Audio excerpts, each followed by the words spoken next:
Bonsoir à tous. Donc, je propose aujourd'hui qu'on étudie ensemble la Mélacha de Borer. Dans Masechet Shabbat, Perek Shevi'i, le 7e chapitre du traité Shabbat, donc, la Mishnah dénombre Arbaim Chaser Achat, 39, 40 moins 1, donc 39, Av Melacha, 39 chefs de travail. Chef de travail, ça veut dire l'archétype du travail. Ça veut dire que quel que soit le travail qu'on fasse, il va se ranger dans l'un de ces 39 travaux capitaux. Et donc parmi ces 39 mélachot, il y en a trois de ces travaux qui concernent directement le tri.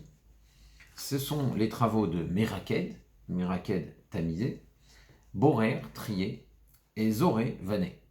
Alors c'est quoi la différence? Qu'est-ce que c'est exactement Meraked? Qu'est-ce que c'est Boré? Qu'est-ce que c'est Zoré? Meraked, c'est séparer un aliment d'un déchet, mais à l'aide d'un outil qui est fait pour cela. Un tamis, une passoire, par extension. Si j'utilise une passoire pendant Shabbat, j'ai laissé des pâtes avant Shabbat par exemple cuire, et Shabbat est rentré, et je prends mes pâtes et je les passe à la passoire pour recueillir les pâtes et laisser l'eau s'en aller, s'échapper, et bien là, j'enfreins la mélacha de Meraked tamisé. Alors, étant donné que j'utilise un outil qui est fait pour cela, peu importe que l'outil retienne l'aliment, comme c'est le cas pour la passoire par exemple, ou que l'outil retienne le déchet, comme c'est le cas pour le tamis, eh bien, que dans une configuration comme dans l'autre, on enfreint la mélacha de la Torah, le travail de la Torah, qui est Meraked tamisé, ou son dérivé bien sûr.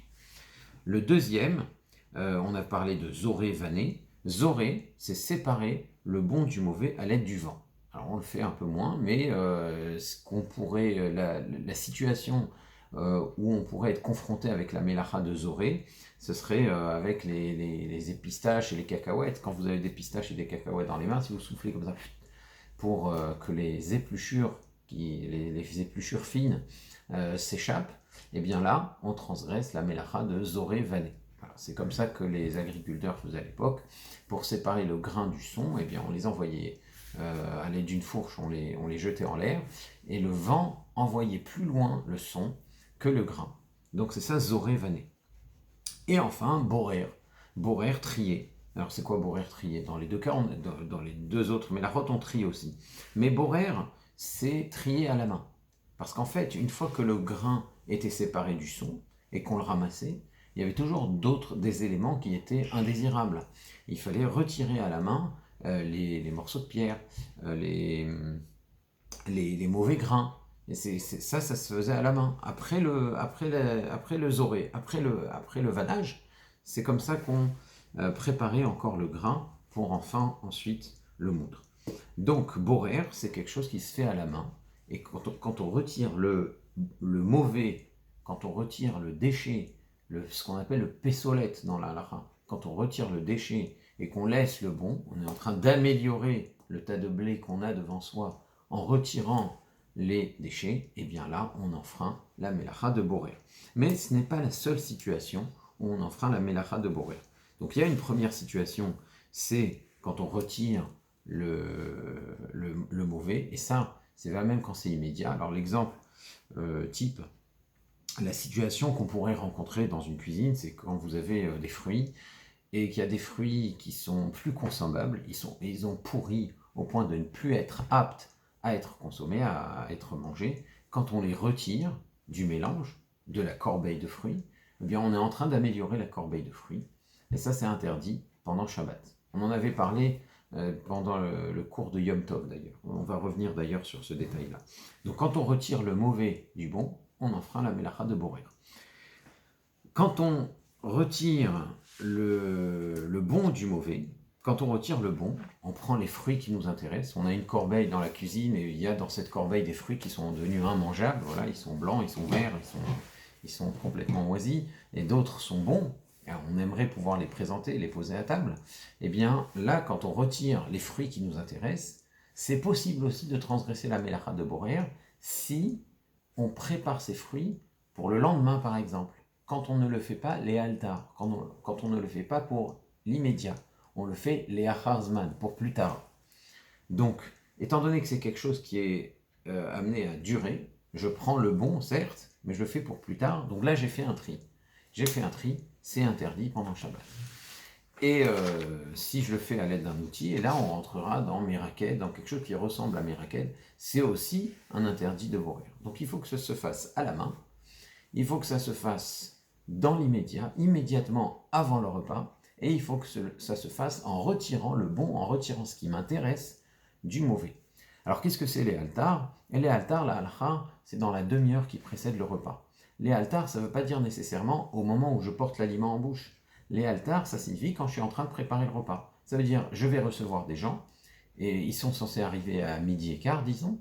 Eh bien, à partir de midi moins quart, quand je prépare le dessert, je prépare la salade de fruits, je prépare la corbeille de fruits que je vais présenter au dessert, eh bien, je peux d'emblée prendre les fruits qui m'intéressent, même s'il y a dans cette corbeille des fruits qui sont gâtés, qui sont immangeables.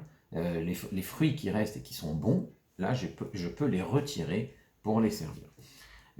Dans la mesure où je le fais les haltars, je le fais dans la demi-heure qui précède le repas, et dans la mesure où je prends le bon du mauvais et je le fais à la main. Alors pourquoi là c'est pas trié? Pourquoi c'est pas trié? Parce que c'est ce qu'on appelle derech achila. C'est une façon de manger. Je prépare le repas. Je prends ce qui m'intéresse. Je n'ai pas trié, je n'ai pas arrangé la corbeille, j'ai juste pris les fruits qui m'intéressent. Donc ça ne pose pas de problème de borer, trier. La mélacha, quand est-ce que c'est un travail de borer? C'est quand j'améliore un mélange. J'ai ce qu'on appelle une taharovette, un mélange, et je l'améliore en retirant ce qui est mauvais. Alors c'est pas ce que j'ai fait. J'ai pris le bon, j'ai pris ce qui m'intéressait. Donc, il n'y a pas de mélacha de borer.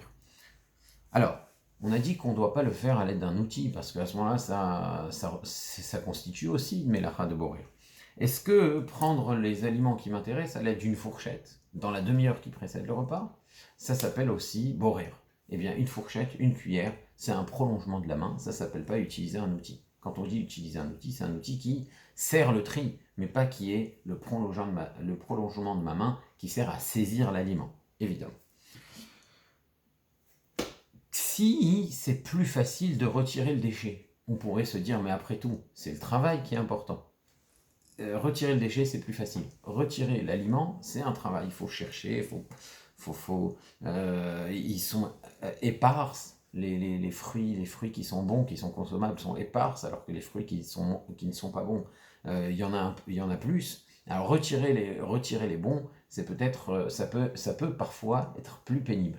Retirer les bons, ça peut être plus pénible. Et or, Shabbat, l'idée c'est le repos. On pourrait penser que quand c'est plus facile de retirer le mauvais, ce serait permis de retirer le mauvais.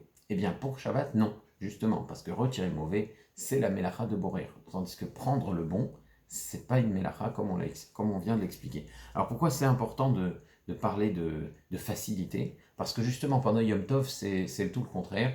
Hein, je vous encourage d'ailleurs à revoir nos vidéos sur les différences entre Shabbat et Yom Tov, et une des différences entre Shabbat et Yom Tov, justement, c'est sur ce point-là, c'est que Yom Tov, on a le droit de faire certaines melachot, et donc dans le cas où c'est plus facile de retirer le mauvais, on peut retirer le mauvais.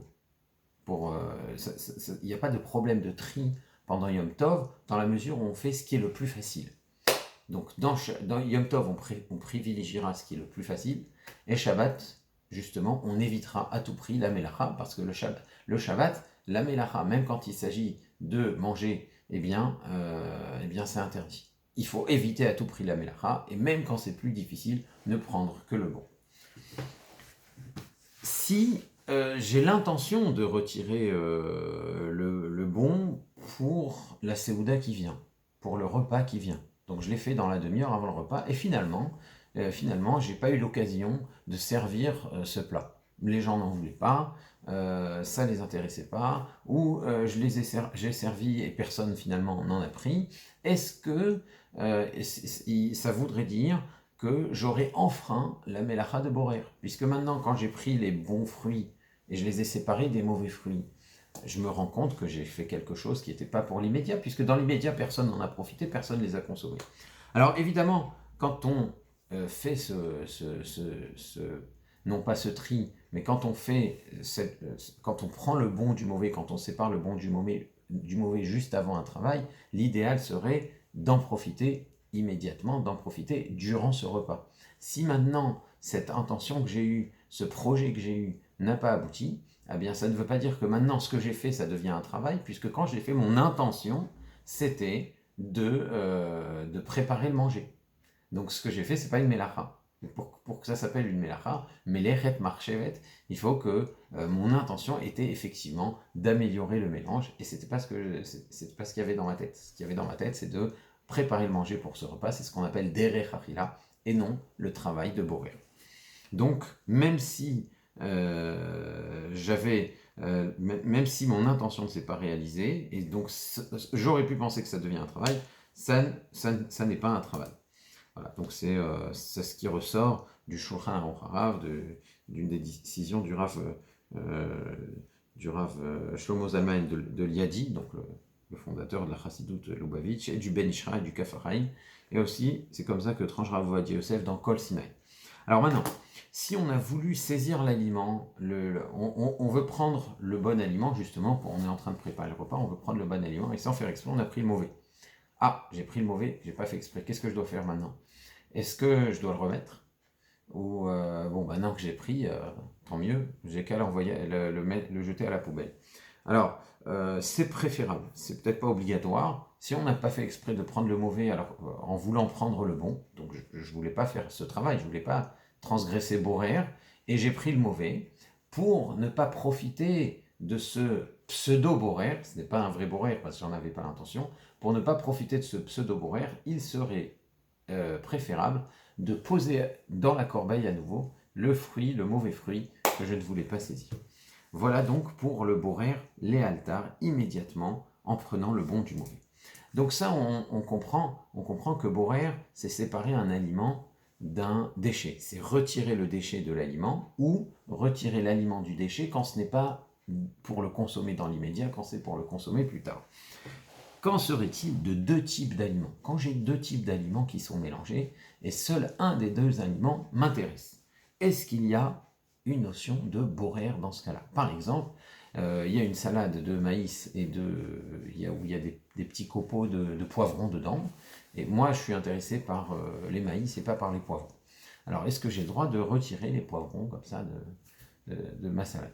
Voilà, c'est ce que c'est pour tout de suite, disons que c'est pour consommer maintenant, mais je retire l'aliment qui ne m'intéresse pas. Mais est-ce que tu peux parler de psolète? Tu peux parler de déchet, ce n'est pas un déchet, c'est juste l'aliment que tu n'as pas envie de manger. Alors, est-ce que tu peux parler de borer dans ce cas-là? Et est-ce qu'il faut faire attention? Alors le Rambam, il rapporte ce cas-là de deux aliments mélangés. Et il dit clairement que trier deux aliments mélangés, que quand on veut trier deux aliments qui sont mélangés, on doit le faire de façon immédiate. Ça veut dire que je ne peux pas, Shabbat matin, je me dis je vais préparer maintenant, dès maintenant, Seuda Shishit, et je sais que je vais recevoir des enfants qui n'aiment pas les poivrons, qui n'aiment que le maïs, donc je vais retirer je vais séparer les poivrons des maïs.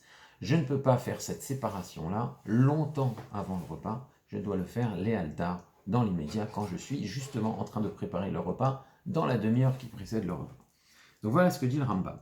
Maintenant, il ne donne pas de précision sur la façon dont on doit le faire. Si je le fais dans l'immédiat, est-ce que je dois prendre ce qui m'intéresse, c'est-à-dire prendre les maïs et laisser les poivrons, ou bien j'ai le droit de retirer les poivrons du mélange, les poivrons qui ne m'intéressent pas. Alors, le Rambam n'est pas précis à ce sujet, mais le Rama, lui, quand le Shulchan Aruch rapporte les mots du Rambam, donc c'est sur le Shulchan Aruch, le Rama précise, je dois laisser l'aliment qui ne m'intéresse pas. Autrement dit, le Rama, il dit que quand tu as deux aliments qui sont mélangés, c'est l'aliment qui t'intéresse que tu dois prendre immédiatement, ça c'est même le Rambam le dit explicitement, mais tu dois prendre l'aliment qui t'intéresse et laisser l'aliment qui ne t'intéresse pas. Autrement dit, l'aliment qui m'intéresse a le statut d'aliment, c'est ce qui m'intéresse, c'est le bon, et l'aliment qui ne m'intéresse pas a le statut de pessolette. Parce qu'il ne m'intéresse pas, c'est considéré comme du déchet alariquement. Alariquement, c'est du déchet. Et donc, si maintenant je retire le poivron du maïs, même si je suis dans la demi-heure qui précède le repas, je suis en train de retirer le déchet de l'aliment et donc d'enfreindre une mélacha de borer. Je vous rappelle que la mélacha de borer, le travail de borer, de tri, se fait soit en retirant le mauvais du bon, même quand c'est immédiat, soit en retirant le bon du mauvais quand c'est pour plus tard. Donc si j'ai deux aliments et qu'un des aliments ne m'intéresse pas, selon le Rama, l'aliment qui ne m'intéresse pas a aussi le statut de pésolet. C'est un déchet et par conséquent, je n'ai pas le droit de le retirer. Même quand je suis en train de préparer le repas, je dois retirer l'aliment qui m'intéresse. C'est lui qui a le statut de bon de mar. Donc ça, c'est le Rama. Alors, il y a beaucoup de décisionnaires, notamment le Rav Yitzhak Harama, qui est rapporté dans le Biur Halacha, qui considère que pour Maïmonide, pour le Rambam, ça n'a pas d'importance. Tu pourrais faire dans un sens comme dans l'autre. Tu ne peux pas parler de pésolette, tu ne peux pas parler de déchets, dans la mesure où les deux sont des aliments, les deux sont bons, les deux sont mangeables, mais juste qu'il y en a un qui t'intéresse et l'autre qui ne t'intéresse pas. L'intérêt que tu as ne donne pas, ou que tu n'as pas pour un aliment, ne donne pas à l'aliment un statut de pésolette. Ça, c'est ce que dit Rav Yitzhak Harama pour le Rambam, pour le Maïmonide. C'est comme ça qu'il le comprend. Cependant, étant donné que le Rama, lui, fait cette distinction, et lui dit que les aliments qui ne nous intéressent pas ont un statut de pésolette, donc on devra veiller à suivre les recommandations du Rama. Surtout que ce que dit le Rama, ça s'appuie sur le Troumata Deshen et sur le Rosh Rabbeinu Asher, qui est quand même l'un des trois piliers du Shulchan Aruch. Donc on veillera quand on veut séparer deux aliments, même quand on est à l'approche du repas, dans la demi-heure qui précède le repas, à retirer l'aliment qui nous intéresse et non de retirer l'aliment qui ne nous intéresse pas, parce qu'à ce moment-là, ça serait équivalent à retirer du déchet, à retirer du pésolet d'un aliment, et donc ce serait une forme de borer. Maintenant, quand on a des aliments de taille différente, mais qui sont les mêmes, ça, même le Troumata Deshen, qui est rapporté par le Rama d'ailleurs, nous dit qu'il n'y a pas de problème de borer, il n'y a pas de problème de tri. Je vous donne un exemple, vous avez un plateau avec des tranches de poisson de différentes tailles, et vous vous dites les petites tranches de poisson, ça ne se fait pas de les présenter aux invités, je ne veux présenter que les grosses tranches, et donc vous voulez retirer les petites tranches du plateau, parce que vous trouvez que ça fait mesquin de présenter un plateau comme ça. Je donne un exemple, eh bien retirer des petites tranches et laisser des grandes tranches, ce n'est pas borer. C'est pas borer, puisque des grandes tranches ou petites tranches, les deux sont des tranches du même poisson, donc ça pose pas de problème. Ça posera un problème de retirer par exemple les morceaux de thon et de ne présenter que les morceaux de saumon. Comme ce sont deux variétés différentes de poissons, alors là il y a une notion de tri, il y a une notion de borer. Par contre, si ce sont des petits morceaux et des gros morceaux, même s'il y a plusieurs variétés de poissons et je retire tous les petits morceaux, même si c'est des petits morceaux de dorade et des petits morceaux de thon et des petits morceaux de saumon, et je ne laisse que les grands morceaux, alors à ce moment-là, j'ai pas enfreint la mélacha de borer, puisque ce sont des morceaux, puisque ce qui motive mon tri, c'est pas la variété, l'aliment lui-même, mais la taille des morceaux. La taille des morceaux, c'est pas une variété, ce n'est pas un mine, c'est pas shne, mine, machalim, c'est pas deux sortes d'aliments, c'est le même aliment, mais j'enlève les petits morceaux. Alors, est-ce qu'on peut éplucher des fruits avant le repas? Après tout, quand j'épluche un fruit, je suis en train de retirer une partie qui ne m'intéresse pas. Donc, on a un principe, quand un aliment et des déchets sont disposés côte à côte, donc ils sont disposés côte à côte, ils ne sont pas mélangés, ils ne sont pas méroravim, il n'y a pas de tarovet, il n'y a pas de mélange. Alors à ce moment-là, les contraintes de borer ne se posent pas. Je n'ai pas été borer, il n'y a pas de tri. On ne parle de tri que quand il y a un mélange d'éléments divers, d'éléments variés. Il y en a qui sont problématiques. Retirer ce mélange et améliorer donc la chose, c'est un tri. Là, on peut parler de tri, mais quand il n'y a pas de mélange, quand il n'y a pas de tarovet, il n'y a pas de tri, hein. C'est le bon sens même, et c'est ce qui ressort aussi des décisionnaires. Alors, la peau des fruits, est-ce que tu peux dire qu'elle est mélangée aux fruits? Après tout, elle entoure le fruit est caché sous son enveloppe, elle enveloppe le fruit. Est-ce que tu peux dire que la peau du fruit, c'est un mélange? Est-ce que ma peau d'orange, est-ce que ma peau de clémentine, elle est mélangée avec ma clémentine? Eh bien, si on dit qu'il n'y a pas de mélange, alors on pourrait éplucher des fruits la veille pour le lendemain. Ça ne devrait pas poser un problème, puisque ce n'est pas un mélange. La peau est clairement distincte du fruit. Et c'est ce que pense Rabbeinu Hananel. Et donc, selon lui, on n'aurait pas besoin d'éplucher les fruits, les altars, dans la demi-heure qui précède le repas. Cependant, le Sefer HaTrouma, qui est rapporté par le Rama, considère que on ne devrait pas éplucher l'ail, les os donc, et l'oignon, on ne devrait pas les éplucher trop longtemps avant le repas. On doit les éplucher uniquement à l'approche du repas. Donc ça veut dire que, selon cette opinion, selon le Sefer HaTrouma, eh bien, il y a une forme de tri à éplucher les aliments. Alors vous allez me dire, ah oui, mais là je suis en train de retirer le mauvais, certes, mais il n'y a pas d'autre façon de faire. Ça reste, puisqu'il n'y a pas d'autre façon de faire, ça s'appelle quand même derech achila, ça s'appelle une façon de les consommer. Néanmoins, il y a une forme de borer qui oblige à ce que retirer l'épluchure se fasse juste avant le repas, se fasse les altars, donc dans la demi-heure qui précède le repas. Alors, si maintenant on retire une partie de l'aliment en l'épluchant, est-ce qu'il y a borer, est-ce qu'on peut utiliser un économe ou un éplucheur? On verra ces questions-là, Bezrat Hashem, la prochaine fois, avec d'autres questions liées à borer. Au revoir.